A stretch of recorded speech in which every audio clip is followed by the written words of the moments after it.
अग्नेन यसुपथा राये यस्मान् विश्वानि देव वयुनानि विद्वान् युयोध्यस्मज्जुहुराणमेनो भूयिष्ठान्ते नम उक्तिं विधेम।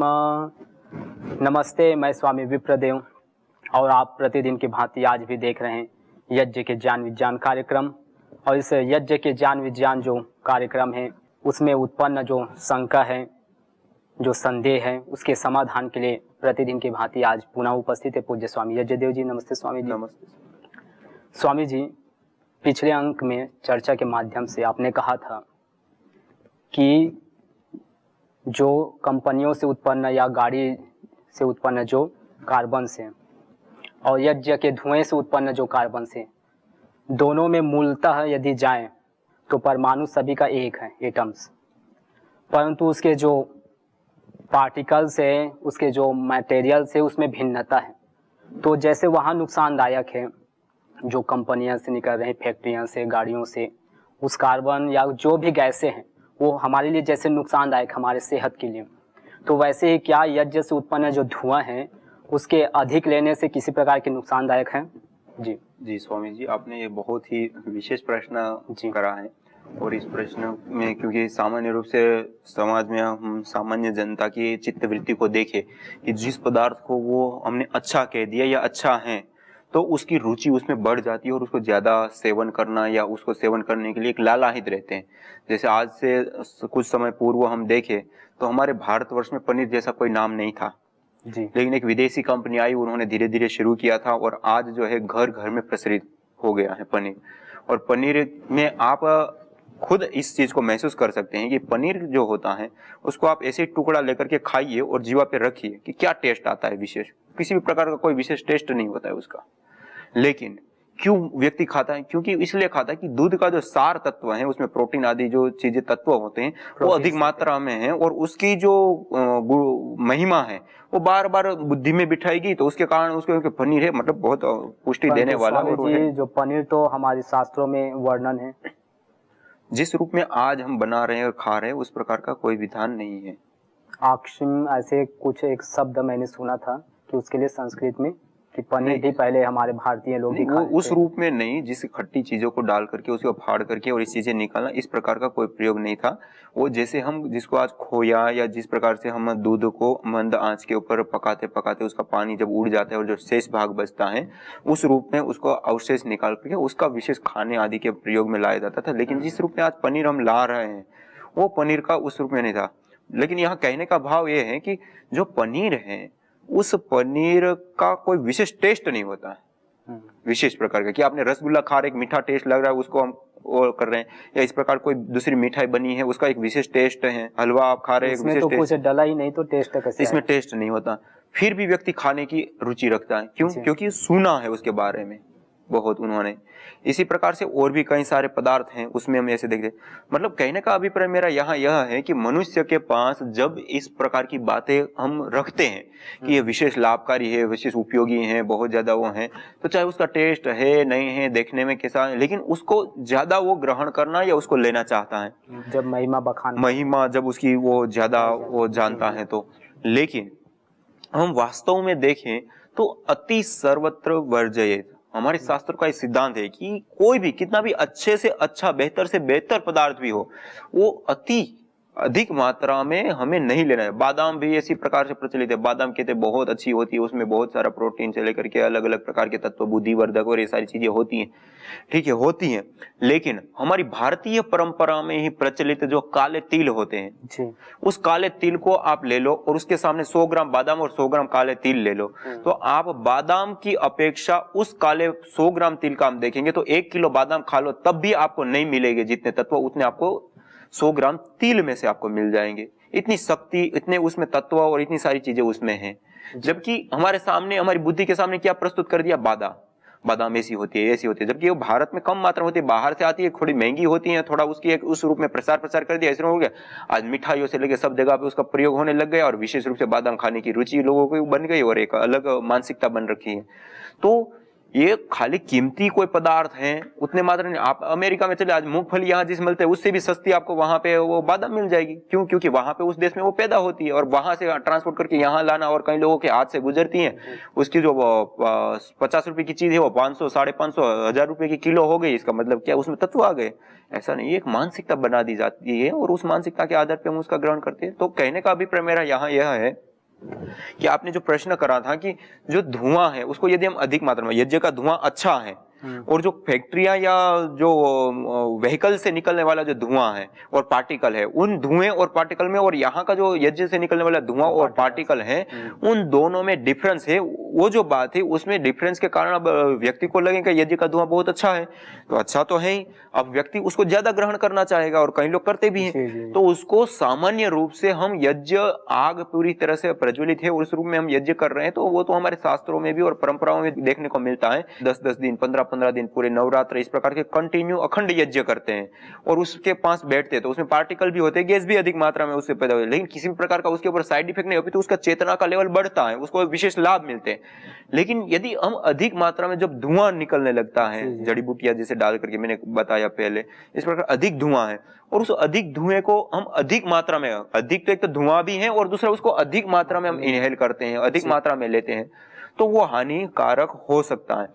लेकिन हमें इससे करने की आवश्यकता ही नहीं रहती है। अति सर्वत्र, जैसे गाय का दूध सामान्य रूप से कहा जाता है अमृत के तुल्य है और है भी, और उसमें बहुत सारे ऐसे तत्व हैं जो हमारे लिए लाभकारी हैं और विशेष रूप से हमको पोषण देने वाले होते हैं, शरीर के रोगों को भी दूर करने वाले होते हैं। लेकिन उस गाय के दूध को भी हमारे शरीर की जो आवश्यकता है उसके आधार पे उतना देंगे तो हमारे लिए लाभकारी होगा, वो सात्विक होगा, अच्छा होगा। बहुत सात्विक कहा जाता है गाय का दूध, वो सात्विक होगा।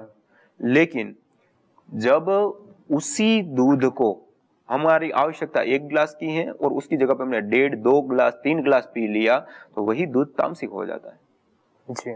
इसी प्रकार जैसे हम पदार्थों को हम देखें कि कोई गरिष्ठ भोजन है, हमने पराठे बना लिए या इस प्रकार का कोई और पदार्थ बना लिया, अब उसको हम खा रहे हैं, तो उसको खाते हैं तो व्यक्ति सामान्य रूप से क्या करता है कि जब ऐसा विशिष्ट पदार्थ बना तो और अधिक मात्रा में खा लेता है। जबकि आयुर्वेद का विधान के अनुसार यह है कि गरिष्ठ पदार्थ है, तला हुआ है, पचने में भारी है, तो उसको थोड़ी कम मात्रा में ले लो तो वो भी सात्विक हो जाएगा, और यदि सात्विक पदार्थ है उसको भी यदि अधिक मात्रा में ले लिया तो वो भी तामसिक हो जाएगा। परंतु स्वामी जी यहाँ पर तो जैसे अब कोई काम करने वाला है, मजदूर है, वो तो हमेशा सुबह से निकलता है, शाम तक काम ही करता रहता है जी, तो उनको तो भोजन की अधिक आवश्यकता पड़ती है जी स्वामी, तो वो तो पचा लेता है भोजन। तो वैसे धुएं में क्या पचा सकता है जो मजदूर में यदि देखा जाए? जी स्वामी जी, ये एक अलग मजदूरी में एक एनर्जी अलग रूप में खर्च होती है और यहाँ पे धुएं में एक अलग रूप में खर्च होती है। आप सामान्य रूप से ऐसे इस रूप में हम देख सकते हैं कि जो व्यक्ति का पहले से ही ऐसा अभ्यास है कि जो पहले से ही जैसे प्रदूषित शहर में रहा है या इस प्रकार का जहाँ धुआं वाला थोड़ा वातावरण हमेशा से रहा हो, वैसे वातावरण में वो रहा है, और उसका क्या होता है कि वो लंग्स ही इस प्रकार का बन जाता है, तो उसके लिए यदि अधिक धुआं है तो उतना साइड इफेक्ट किसी भी प्रकार का नहीं करेगा। जब वो पहले से उनका अभ्यास है उस प्रकार का जी, और जन्म से ये तो आयुर्वेद ने भी इस चीजों को माना है कि यदि जैसे विरुद्ध आहार का वहां पे वर्णन है आयुर्वेद में कि विरुद्ध आहार नहीं करना चाहिए, तो उसमें कई सारी चीजें बताई गई कि ये आहार ये चीजों को मिला करके नहीं खाना चाहिए, दूध के साथ प्याज नहीं खानी चाहिए, दूध के साथ नमकीन वाली पदार्थ कोई भी नहीं खाना चाहिए, इस प्रकार बहुत सारी चीजें वर्णन किया गया है। खट्टे पदार्थ नहीं खाने चाहिए। लेकिन उसके साथ साथ अंतिम में जाकर के ये भी बता दिया कि ऐसे ऐसे नहीं खाना चाहिए। लेकिन जो व्यक्ति पहले से ही खा रहा है जिनको तो उसके लिए मतलब पहले तो साइड इफेक्ट बता दिया कि ऐसे खाएगा तो ऐसे रोग हो जाएंगे, ऐसे रोग हो जाएंगे, ये हानि हो जाएगी, ये हानि हो जाएंगी। लेकिन अंतिम में जाकर के जो प्रतिदिन खाता है, पहले से ही खाता है, तो उसके लिए कोई मतलब नहीं रखता है जी। वहां पे ही मतलब ये चीज कि कोई वो नहीं करता। और हम समाज में भी देखते हैं, जैसे गुजरात में शाम को जो भोजन करते हैं, चाहे वो सब्जी हो, चाहे तीखा हो, चाहे खट्टा हो, कुछ नहीं देखते, उसके साथ साथ दूध पीते हैं। मतलब एक ग्रास हमने भोजन लिया तो उसी के साथ एक घूंट दूध पिएंगे जी जी। अब उसमें नमक भी है, मिर्च भी है, खट्टापन भी, अचार आदि भी साथ में खाते हैं, फिर भी खाते हैं, लेकिन उनको कोई इफेक्ट नहीं होता है। मैंने दक्षिण में भी देखा कि वहाँ जैसे आयुर्वेद में कहा गया है कि शाम को दही नहीं खाना चाहिए, लेकिन वहाँ प्रतिदिन शाम को दही खाए जाते हैं। देखिए, और इसी प्रकार से मैंने ये भी सुना है कि कौन से एक राज्य में कुछ जगह पे ऐसी भी परंपराएं हैं कि हम नमक का मना करते हैं, वो दूध में नमक घोल करके पीते हैं। तो इस प्रकार की चीजें देखने वाले, और आयुर्वेद ने भी इसके लिए बात बताई है। तो इस प्रकार से कहीं हम अपवाद रूप में देख सकते हैं कि जो पहले से ही इस प्रकार से पला है तो उसका जो लंस या उसका जो सिस्टम है वो उस रूप में ढल चुका है, उस रूप में वो हो चुका है। अब वो यदि इसे में रहेगा तो हो सकता है उनको साइड इफेक्ट ना भी हो, लेकिन मूल रूप से सामान्य व्यक्ति को, स्वस्थ व्यक्ति को हमेशा स्वस्थ रहने के लिए ये सामान्य विशेष अपवादों को छोड़ करके जो सामान्य नियम होता है कि जितना आवश्यक है नॉर्मल धुआं है उसी में हमें यज्ञ के नॉर्मल धुएं में रहना चाहिए। हम घर में करते हैं तो खिड़की दरवाजे आदि खुले रखने चाहिए, उसके बाद यज्ञ करना चाहिए और इस प्रकार से हमें लाभ उठाना चाहिए। तो ये थोड़ा सी हमें सावधानी रखनी चाहिए, अधिक मात्रा में हमें सेवन नहीं करना चाहिए। स्वामी जी, जैसे आपने बात कही कि यज्ञ से जो उत्पन्न धुआं है और उसको हम अधिक लेते हैं तो कोई भी चीज़, जैसे सामान्य दूध को ही देख लीजिए, सभी प्रकार से प्रोटीन्स विटामिन्स हमको मिलता है, लेकिन उसी को अधिक लेते हैं तो हमारे लिए नुकसानदायक हो जाता है। तो वैसे इसमें आपने दिए दृष्टांत के माध्यम से, तो क्या हम इसको ऐसे मान सकते हैं कि मन स्थिति, यदि कोई व्यक्ति ऐसा है कि अपना मन बना ले कि भाई इससे तो कोई प्रभाव नहीं पड़ता है, कोई साइड इफेक्ट नहीं होता है, तो उसको तो फिर वैसे पड़ेगा ही नहीं। जैसे अब कोई बचपन से ही दूध भी ले रहे हैं और दही भी ले रहे हैं उसके साथ, उसको तो किसी प्रकार की कोई उनके शरीर में व्याधि या किसी प्रकार की आदि व्याधि कोई उसको दिखाई नहीं दिया। तो क्या वैसे ही यज्ञ में जो धुआं उत्पन्न हो रहे हैं तो उससे ऐसी मन स्थिति बना ले कि इससे कोई प्रभाव, दुष्प्रभाव नहीं पड़ता? जी स्वामी जी, आपका बड़ा विशेष प्रश्न है।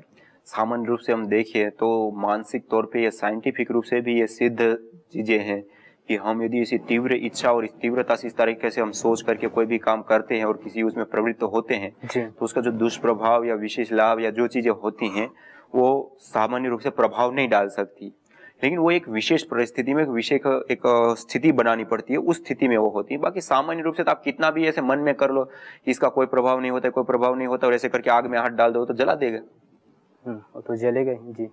तो ये बात भी ऐसी है कि हम कितना भी अपने मन में इस प्रकार से मतलब सामान्य रूप से डाले कि इस धुआं कोई हानिकारक नहीं, कुछ वो नहीं है, ऐसे ऐसे करके हम उस धुएं को इनहेल करते रहे, तो ऐसा नहीं कि हानि ना भी हो भी सकती है, लेकिन कम हो सकती है, क्योंकि इस प्रकार के हार्मोन्स आपके बन रहे हैं, उस प्रकार के केमिकल्स आपके अंदर निर्माण हो रहा है और वो पूरे शरीर, तो उसका फर्क तो पड़ता है। और साइंटिफिक रूप से भी ऐसी है कि यदि हम तीव्र गति से इस प्रकार की मानसिकता बनाते हैं तो इन साइड इफेक्ट्स से हम बच सकते हैं और उसका कोई दुष्प्रभाव नहीं होता। और आयुर्वेद भी इन चीजों को मानता है कि जैसे हमारे भोजन में कई सारी बातें आती हैं, ऐसा भोजन करना चाहिए, ऐसा भोजन करना चाहिए, ऐसे करना चाहिए, ऐसी थाली होनी चाहिए, इस प्रकार के भोजन। अब हम भोजन करने बैठे हैं, हमारे शरीर के अनुकूल नहीं है, हमारी रुचि के अनुकूल नहीं है, जैसा पदार्थ होने चाहिए ऐसा नहीं है। अब हमारे मन में है कि अब सामान्य रूप से हम देखें कि आज जैसे पेस्टिसाइड कीटनाशक दवाओं से बनी हुई सब्जियां और भोजन है, अब वो हमारे सामने परोसा गया और हमारे मन में ये इच्छा होती है ऑर्गेनिक भोजन मिले, जो अच्छा भोजन है वो मिले। हमको पता है कि ये केमिकल से पैदा किया हुआ भोजन है और इसको हम खाते भी जा रहे हैं और उसकी निंदा भी करते जा रहे हैं, और इस प्रकार से उस भोजन की किया तो निश्चित रूप से वो हमारे लिए बहुत ही श्रापदायी हो जाएगा, हानिकारक हो जाएगा। लेकिन फिर वहां पे आयुर्वेद में भी है, यदि हम फिर खा ही रहे हैं, अब हमारे पास और कोई विकल्प ही नहीं है, अब वही हमें खाना है, तो उसमें यही मानसिक होना कि यही हमारे लिए सब कुछ अच्छा ही है, यही हमारे को स्वास्थ्य देगा, यही जीवन देगा, यही पुष्टि देगा, यही सामर्थ्य देगा, ऐसे सोच करके ही फिर उसको खाना चाहिए। तो उस मानसिकता का भी हमारे ऊपर असर पड़ता है। तो सामान्य रूप से हम जब तक बच सकते हैं, विकल्प है तो बच ले, नहीं है तो फिर हम इस मानसिकता को बना करके उसको भी हम ग्रहण करें। तो यज्ञ में कुछ ऐसा है नहीं कि यज्ञ का धुआं होता है कि हमको जबरदस्ती ऐसे करना ही है, तो उसका जो नॉर्मली रूप से सामान्य धुआं है उतना ग्रहण कर, बाकी खिड़की दरवाजे आदि खुले रखे तो थोड़ा आर पार हवा होती है तो नॉर्मल हो जाता है। जी, डॉक्टरों को देखते हैं कि कई बार हमारी मनस्थिति बन जाती है, हमको रोग तो नहीं रहता लेकिन कहीं से हम सुन लेते हैं कि आपको ऐसा है, या फिर हम स्वयं ऐसे अपनी बुद्धि बना लेते हैं कोई और कैंसर हो गया या कोई रोग हो गया। तो इस कारण से फिर डॉक्टर उसको समझ भी जाते हैं, कई जो ऐसे होते हैं जो नैपुण्य होते हैं उसमें, तो फिर वो किसी सामान्य गोली को देकर कि इसको खाओ, ये उसी के लिए है, आप ठीक हो जाओगे। तो क्या ऐसे यज्ञ में भी है कि सामान्य रूप से हमने यज्ञ किए, किसी को बड़ा रोग है और हमने सामान्य रूप से किए कि इससे ठीक हो जाएंगे, आप ऐसे करके तो ठीक हो जाता है, ऐसे कुछ? जी स्वामी जी, इसमें हम इस रूप में देख सकते हैं कि जैसे आपने उदाहरण दिया जी कि सामान्य रूप से व्यक्ति अपने मन में ये रखता है कि भाई मेरे को ये बीमारी हो गई, ऐसा हो गया, वैसा हो गया, मैं दवाई लूंगा तो ठीक हो जाएगा, दवाई लूंगा तो ठीक हो जाएगा, ये जो भावना होती है वो है। और वो डॉक्टर के पास जाता है और दवाई से वो डॉक्टर जान गया कि कैसे कैसे इसकी बीमारी है, तो इस प्रकार से उन्होंने मान लो नॉर्मल गोली दे देते हैं और उनको कहते हैं इसे ठीक हो जाओ, और वो ठीक हो जाता है।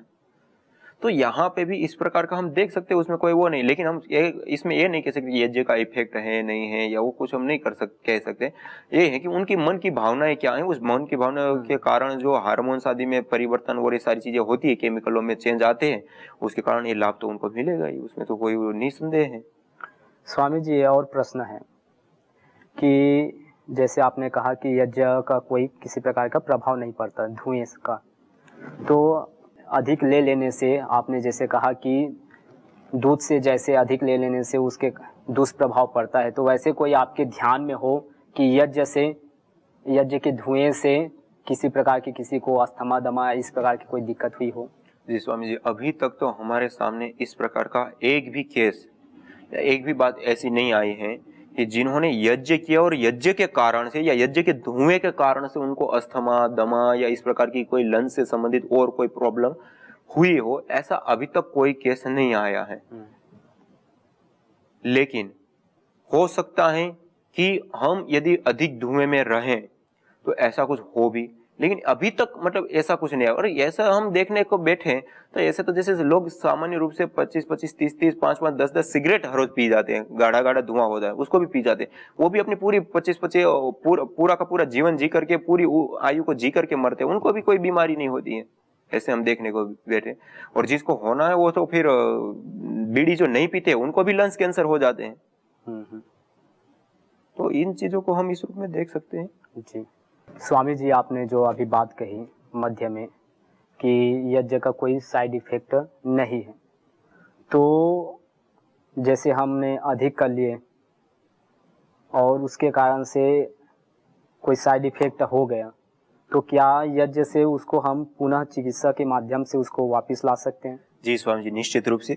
इसको हम उदाहरण के रूप में जो आयुर्वेद की धूम्र चिकित्सा प्रकरण है, आयुर्वेद में सूत्र स्थान में शायद एक पूरा अध्याय दिया गया है, उस पूरे अध्याय में धूम्र चिकित्सा के बारे में पूरा वर्णन है।